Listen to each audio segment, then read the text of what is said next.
এবছর দেশের বিভিন্ন প্রান্ত থেকে বেস্ট কোয়ালিটির জিনিস আনিয়েছি। সুমেধা যেভাবে কোঅর্ডিনেট করছিল, এবারে কোঅর্ডিনেট করে আরো বেটার অর্গানাইজ করেছে। আর আপনি, যাকে ছাড়া আগের বছর পুজোই হচ্ছিল না, তাকে ছাড়াই হবে, আর আরো বড় করে হবে। শুধু এই বছর আপনি থাকবেন না। আগের বছর ঋদ্ধিমান সিংহ রায়কে আপনাকে এই বাড়ির পুজোয় নিয়ে আসতে হয়েছিল, তাই না? কিন্তু এই বছর আমি নিজে বলছি, আপনার আর কোনো প্রয়োজন নেই। তাই আপনি এই বাড়ি ছেড়ে এক্ষুনি চলে যান, বেরিয়ে যান। Get out. আবার পুজো করছে, লাজ লজ্জা বলে কিচ্ছু নেই এদের। দোকান কাটা খুনির দল। কেন এসেছেন আপনারা এখানে? কি চাই? এটা বাড়ির পুজো। এই পুজো বন্ধ করতে চাই আমরা। কোনো কাজও করতে দেবো না, আর কাউকে এখানে কোনো কাজ করতেও দেবো না। একদম করতে দেবো না, কোনো কাজ করতে দেবো না। কি করে আমরা পুজো করে, পুজোটা কি করে করে এটাও দেখবো। ভাই দেখবো। আমার বাবার খুনিকে এত আনন্দ করে তো পুজো আমি করতে দেব না। আর এই চত্বরে আর কোনো গাড়ি ঢুকবে না আজকে। আমরাও দেখি সিংহ রায় পরিবার এবছর কি করে পুজো করতে পারে। তাহলে আপনাদের আসল রং দেখিয়ে দিলেন তো? এই আপনি আমাদের ভালো চান। স্যার, এক্ষুনি জানতে পারলাম লোকাল লোকজন আমাদের ফুলের গাড়িটাকে আটকে দিয়েছে, সমস্ত ফুল নষ্ট করে দিয়েছে। কি বলছো সুমেধা? কি দাদা ভাই, আমাদের লাইটের গাড়িও ভাঙচুর করেছে, কোনো মাল দিকে আসতেই দিচ্ছে না। এই দাদা, কি শুরু করেছিস তুই? হ্যাঁ, আমাদের বাড়ির পুজো তুই এইভাবে আটকানোর চেষ্টা করছিস। তোর ভালো হবে না, অভিশাপ পাবি তুই। এই দাঁড়া, দাম তোর ভাসুরকে দিতে হবে। তোর ভাসুর এই পাড়ার একজন মানুষকে খুন করেছে। এই আদি কালীবাজারের প্রত্যেকটা মানুষ যাকে দেবতার মতো শ্রদ্ধা করতো, সেই মানুষটাকে খুন করেছে। এই প্রত্যেকটা মানুষের কাছে তোর ভাসুর অপরাধী। আর তাই জন্যে আইন ঋদ্ধিমানকে ছেড়ে দিলেও সাধারণ মানুষ ঋদ্ধিমানকে ছাড়বে না, তারা তাকে শাস্তি দেবে। এই চলো। খবরদার, ওনার দিকে আর এক পাও কেউ এগোবে না। আমি আগের দিনও বলেছিলাম, ঋদ্ধিমান সিংহ রায়ের গায়ে হাত দেওয়ার আগেই খড়ির মুখোমুখি তোমাদের হতে হবে। যে খড়িকে তোমরা কোলে পিঠে করে মানুষ করেছো, তাকে মেরে তার মৃতদেহের উপর দিয়ে ওনার কাছে পৌঁছতে হবে, নইলে নয়।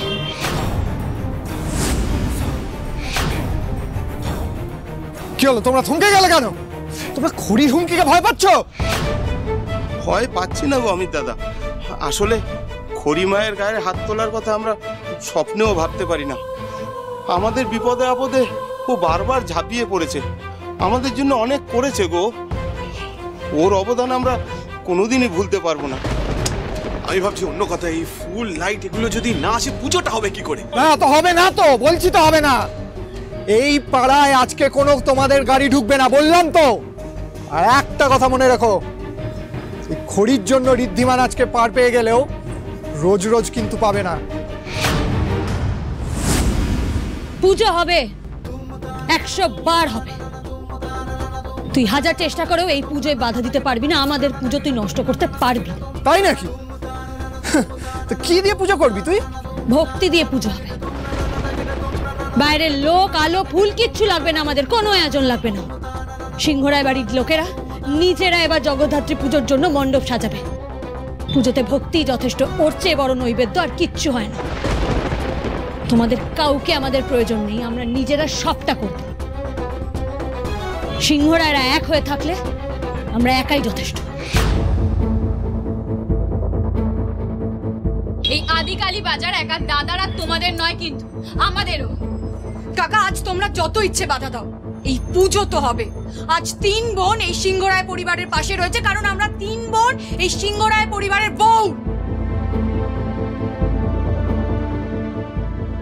আমিও খড়ি দিদির পাশে আছি, আমিও পুজোর কাজ করব খড়ি দিদি। বেশি সাহস দেখানো কিন্তু ভালো নয় রে।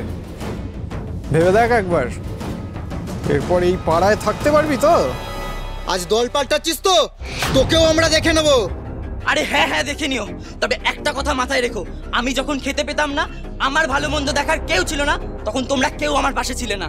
এই খড়ি দিদি আর ভট্টাচার্য বাড়ির খেয়ে পড়েই আমি বেঁচে আছি। আর আমি না তোমাদের মতো বেঈমান না যে খড়ি দিদির কথা অমান্য করব। আর একটা কথা, আমি খড়ি দিদির জন্য আমার জীবন দিতেও রাজি আছি।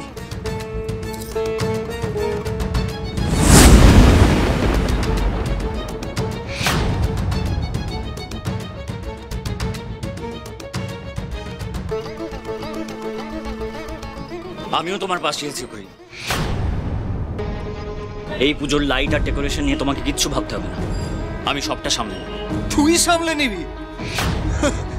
তো নিজের কাছেই তো কোনো মাল নেই, এত বড় পুজোর আয়োজন করবি কি করে?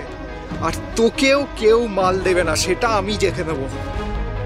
সেটা নিয়ে তো তোমাকে ভাবতে হবে না অমিতদা, আমার যতটুকু সাধ্য ততটুকু দিয়েই আমি খড়ির পাশে থাকবো।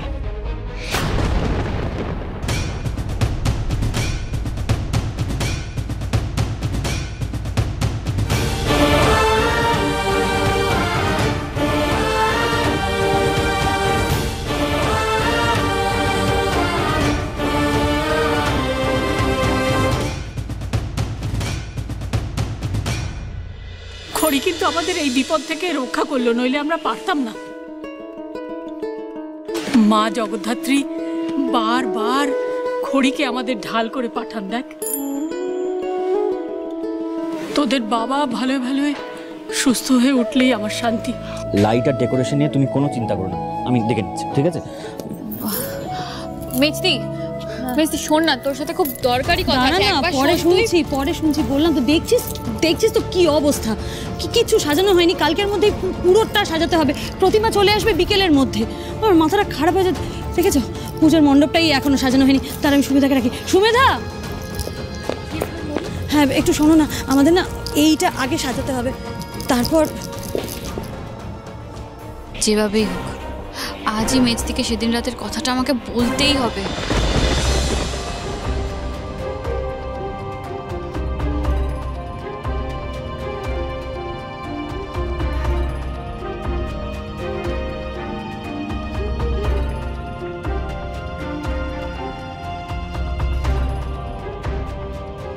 দেখেছো দাদু ভাই, খড়িমা না থাকলে এবারের জগদ্ধাত্রী পুজো কিছুতেই সম্পূর্ণ হতো না।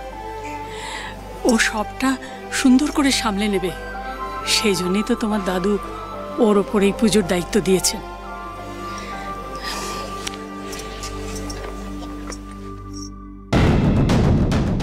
সবটা ভরম।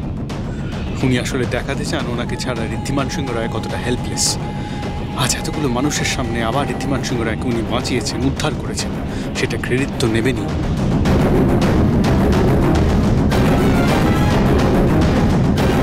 সুমেধা, ইমন, ওদিকে কেন যাচ্ছ? বারণ করেছি না? কি হলো? তোদের বলেছি না ওদিকটা একদম যাবি না, বাইরে গিয়ে খেলতে পারছিস না তোরা? যাও ওদিকে যাও। কি বলো তো, চোখের আড়াল হলে এরকম? কি ব্যাপার কাকিমানি, ওদিকে গেলে কি হতো? ওরম বকলে কেন? তো ওদিকটা আসলে কি বলো তো, মানে ওই খুব নোংরা তো, আর অন্ধকার হয়ে আছে, তাই বারণ করছিলাম আর কি। তাতে কি হয়েছে? গোটা বাড়িটাই তো পরিষ্কার করা হচ্ছে। ওদিকটা পরিষ্কার করে দেবো, তারপর আলো দিয়ে সাজিয়ে দেবো। না খড়ি, ওদিকটা আমরা কেউ যাই না, ওদিকে যাওয়া বারণ আছে। তুমি ওদিকে যাবে না। বারণ কেন? আসলে আমার দাদু খুব শৌখিন মানুষ ছিলেন। 300-400 বছরের পুরনো মূর্তি সংগ্রহ করা ওনার শখ ছিল। সমস্ত মূর্তিগুলো সংগ্রহ করে উনি ওদিকটাই রাখতেন। শুনেছি ওই মূর্তিগুলো ওই অংশে রাখা ছিল বলে নাকি মূর্তির প্রভাবে ওই জায়গাটা ভৌতিক হয়ে গেছে, মানে খুব প্রভাব পড়েছে। বেশ কিছু ভুতুরে ঘটনাও শোনা গেছে। আর তারপর আমাদের এই আদিবাড়ির কুলপুরোহিতের ছেলে একদিন কৌতূহলবশত ওই দিকটা গিয়েছিল, জানো তো, কিন্তু আর ফিরে আসেনি, নিখোঁজ হয়ে গিয়েছিল। এই ঘটনাটার পর বাবা নিষেধাজ্ঞা জারি করে দেয়, প্রত্যেককে বারণ করে দেয় কেউ যেন ওদিকে পা না রাখে। তাই বলছি তুমিও যেও না। চলো।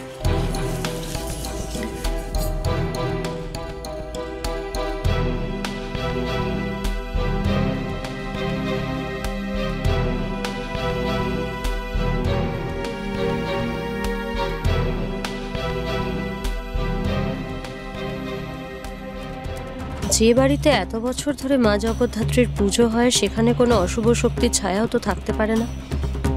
তাহলে কি এমন আছে ওদিকে? ছাড়া